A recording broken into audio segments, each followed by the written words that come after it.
We all make mistakes, but some mistakes can cost us more than others. Especially when it comes to our finances, making the wrong choices can have serious consequences for our future. That's why it's important to learn from the common financial mistakes that many people make and avoid them as much as possible.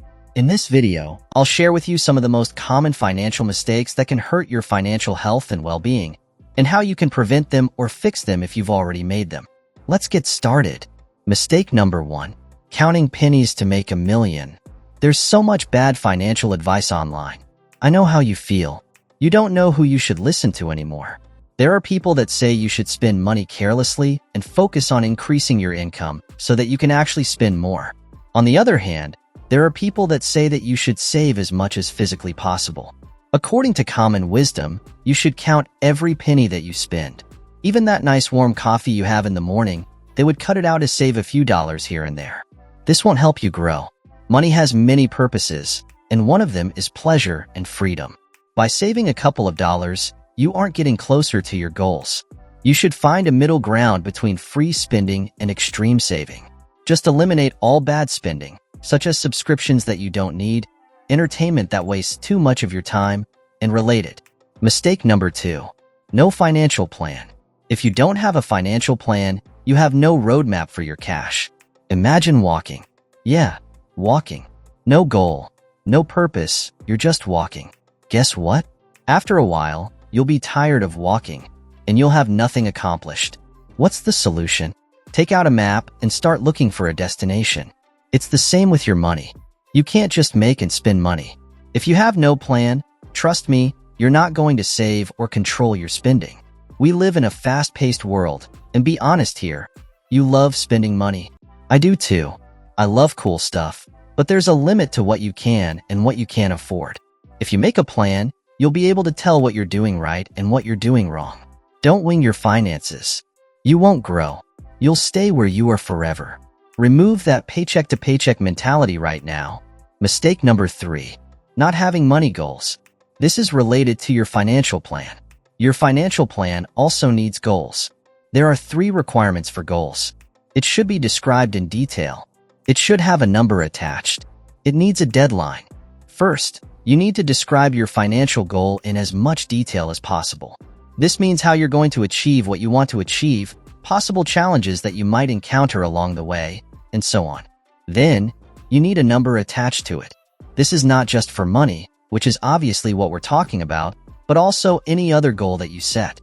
Do you want to lose weight? Okay, how much? You want to have more friends? Okay, but how many? Finally, you need a deadline. This is useful because it gives you the necessary perspective to manage your workload and check if the goal is actually realistically achievable. By assigning a deadline to your goal, you'll be able to estimate how much time will be required to achieve it.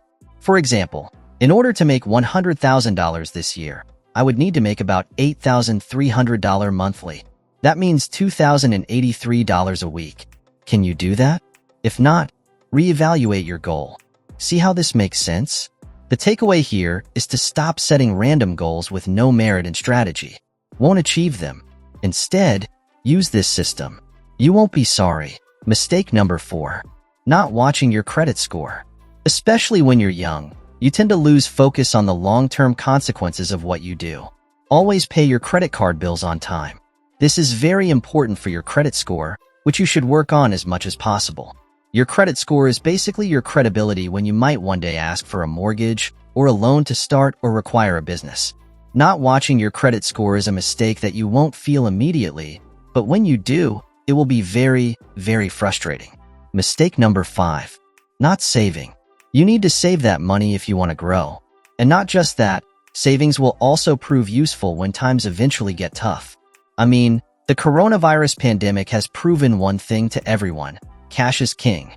You definitely don't want to be caught off guard, like millions of people around the world did, and not have money when you're going to be laid off because of a worldwide pandemic. If you don't have any cash aside, you'll be in big trouble. That extra cash gives you peace of mind.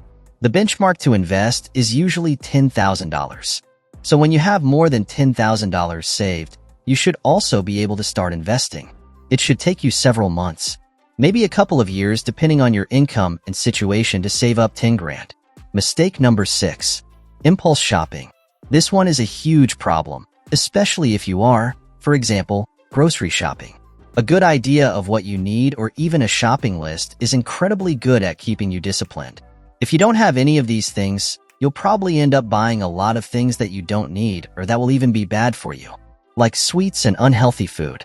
The temptation is just too big, and this can also have some consequences on your spending. This is stuff that you seriously don't need in your life, and that you'd honestly be better off without. When it comes to impulsive spending in general, this is an issue to be addressed. You can't buy something just because you like it. Has this ever happened to you? You go out, you see something nice, and you buy it. You feel good about it until you get home and analyze what you've done during the day. You come across whatever thing you bought and say to yours, okay, that was expensive, I don't really need that. You need to stop that. Only spend money when you know you need the thing, or when you can confidently afford it. Here's a tip: before making any big purchase, sleep on it. Mistake 7. Thinking you can afford it all. You obviously can't, but here's what I mean. Just because you can afford something, it doesn't mean that you can actually afford it. Hear me out. If buying something means ruining you financially, maybe you can't afford it right now. A good rule is the following: if you can't buy it 3 times over, then you can't afford it. It's a good one, but you obviously can't apply this to everything, especially if you have a fixed income. So a better rule is to be clever about your spending. Buy things if you actually need them, and always keep a fixed percentage of your income free. This obviously changes based on your income, lifestyle, location, and so on. Mistake number 8. You don't diversify your income. I know many gurus online tell you that you need multiple sources of income. That's not exactly what I'm saying. You don't need 10 income sources. But depending on just one doesn't feel very responsible to me, honestly. To reduce risk, you need at least a couple. But here's the thing, this is easier to do than you think. Nowadays, it's so easy to get a part-time gig, find clients as a freelancer, and so on. And all these things might be in an industry that you already know, doing something you're already good at or that you really like. It's very common that regular employees go from dependent workers to freelancers that make multiple 6 figures a year. It's amazing what the internet can do today. So no excuses. And don't miss out on the opportunities available to you. Mistake number 9. You spend more than you make. This is pretty much self-explanatory.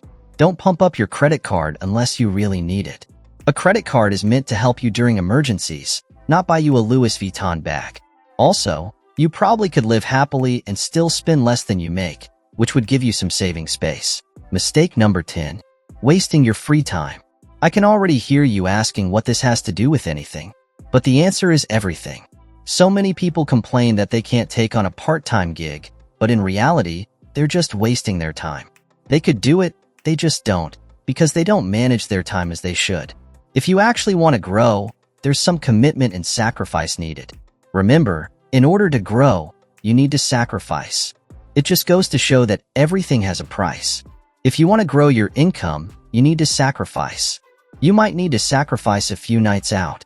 In the end, it'll be worth it, trust me.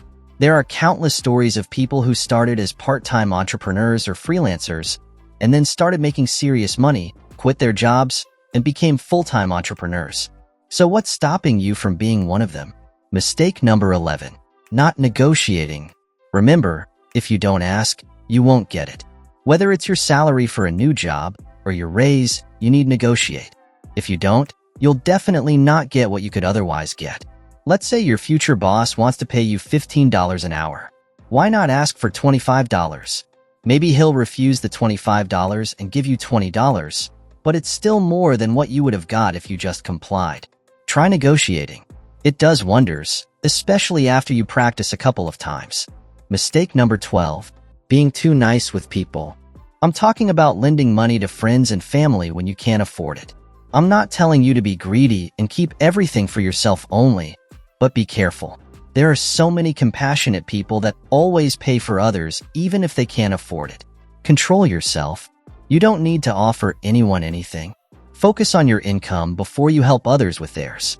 Well, folks, thank you so much for watching, and if you haven't already, do give this video a thumbs up. With that said, have a good one, you guys, and I'll see you in the next one.